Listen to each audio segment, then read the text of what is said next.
MLA-മാരും ഉണ്ടായിരുന്ന വേദിയിലേക്ക് യാതൊരു വിധമായ പ്രകോപനവുമില്ലാതെ പോലീസുകാർ ഗ്രനേഡ് പ്രയോഗം നടത്തി.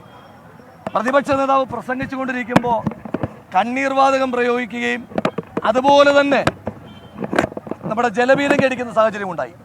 പിണറായി വിജയനെ നമ്മൾ പ്രതിപക്ഷം നന്നായി കണ്ണീര് കുടിപ്പിക്കുന്നത് കൊണ്ടാണ് പ്രതിപക്ഷ നേതാക്കന്മാർക്ക് മുകളിൽ കണ്ണീർ വാതക ഷെല്ലുകളുമായി ഈ പോലീസ് വരുന്നത്. ഈ പീറ പോലീസിന് നമ്മുടെയൊക്കെ കാലിൽ കിടക്കുന്ന ചെരുപ്പിൻ്റെ വില പോലും നമ്മളാരും കൊടുക്കുവാൻ ഉദ്ദേശിക്കുന്നില്ല എന്ന് സൂചിപ്പിക്കാനായിട്ട് ആഗ്രഹിക്കുക. വലിയ ബാരിക്കേഡിൻ്റെ കോട്ട കെട്ടിയിട്ട് അപ്പുറത്ത് നിന്നിട്ട് കല്ലെറിയുക. ഇത്രയും ഭീരുക്കളായിട്ടുള്ള പോലീസുകാരുണ്ടോ?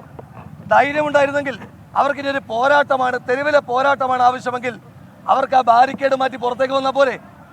പോലീസ് മാനുവലിൽ നിന്നോട്ട് കല്ലൊരായുധമാകുന്നത്, കല്ല് കമ്പ് വലിച്ചെറിയുന്ന പോലീസ്. നമ്മുടെ പ്രിയപ്പെട്ട നേതാക്കന്മാർ ഇരിക്കുന്ന വേദിയിലാണ് ഈ അക്രമം ഉണ്ടായത്.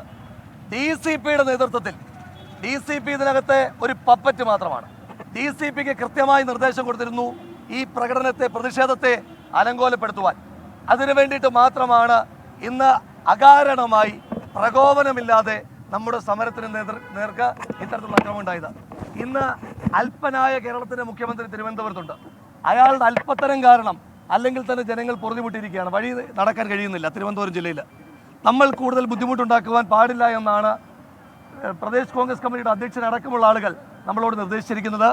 നമ്മളോട് സംസാരിക്കാനായിട്ട് നമ്മുടെ നേതാക്കന്മാർ, കേരള പ്രദേശ് കോൺഗ്രസ് കമ്മിറ്റിയുടെ ജനറൽ സെക്രട്ടറിമാർ, തിരുവനന്തപുരത്തിന് ചുമതല വഹിക്കുന്ന ശ്രീ KP ശ്രീകുമാരേട്ടനടക്കം, ശ്രീ MM നസീർക്ക് അടക്കം, ശ്രീ പഴകുളം മധുചേട്ടൻ അടക്കമുള്ള ആളുകൾ വന്നിട്ടുണ്ട്. നേതൃത്വം പറയുന്ന ഏതൊരു നിർദ്ദേശവും കേൾക്കുവാൻ നിർബന്ധമായി നമ്മളെല്ലാവരും അത് കേൾക്കും, അനുസരിക്കും. അതുകൊണ്ട് അവർ നമ്മളോട് പറയും എന്താണ് ഈ സമരത്തിൽ ചെയ്യേണ്ടത്.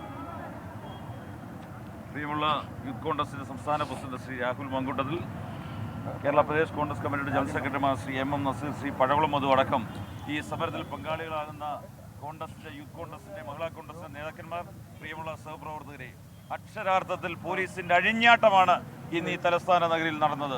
കേരളത്തിന്റെ മുഖ്യമന്ത്രി കഴിഞ്ഞ 45 ദിവസക്കാലമായി ഈ ജില്ലയിലായിരുന്നു, തലസ്ഥാനത്തിലായിരുന്നു. സമാധാനപൂർണ്ണമായിരുന്നു ഈ ജില്ലയെങ്കിൽ KPCC ഓഫീസിന് മുന്നിൽ പ്രവർത്തകർ റോഡ് ഉപരോധിക്കുകയാണിപ്പോൾ. നേരത്തെ പ്രതിഷേധം, KPCCയുടെ DGP ഓഫീസ് മാർച്ചിൽ വലിയ സംഘർഷമുണ്ടായിരുന്നു. പ്രവർത്തകരും പോലീസും തമ്മിൽ അവിടെ ഒരു അക്ഷരാർത്ഥത്തിൽ ഏറ്റുമുട്ടൽ തന്നെ നടന്നുവെന്ന് പറയാം. നേതാക്കൾക്കടക്കം പരിക്കേറ്റിട്ടുണ്ടെന്നാണ് കോൺഗ്രസ് നേതൃത്വം ആരോപിക്കുന്നത്. ഈ പ്രതിഷേധ മാർച്ച് സമാധാനപരമായി അവസാനിക്കാൻ അനുവദിക്കാതിരുന്നത് പോലീസാണ്.